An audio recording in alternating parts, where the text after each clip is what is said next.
Talk of the town ang pagkikita ng mag-ex na sina Barbie Forteza at Jack Roberto sa isang event ng Kapuso. Comment ng mga netizen, sana magkabalikan sila, sayang, bagay sana sila, maganda ang pinagsamahan nila, at sana sila pa rin ang endgame. Ikinatuwa ng mga netizen na makita ang larawan ng ex-couple na nag-uusap habang nakangiti si Jack.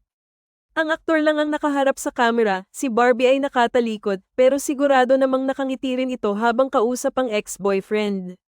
Sa close-up na kuha kay Jack, makikitang solid ang ngiti nito at nakatingin siya kay Barbie. Hindi lang alam kung ano ang napag-usapan ng dalawa and for sure, hindi nila is-share at sa kanila na lang yun. Ayon sa eyewitness, kahit malayo pa kay Barbie, nakangiti na si Jack sa ex, nakatingin naman sa kanya si Barbie. Ilang minute pa, lumapit na si Jack kay Barbie at nag-hi. Yun lang ang narinig ng mga nasa paligid ng dalawa.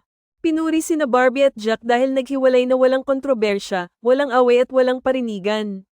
Kaya siguro wala silang galit sa isa't isa, nagbatian ng magkita at pwede silang maging magkaibigan uli.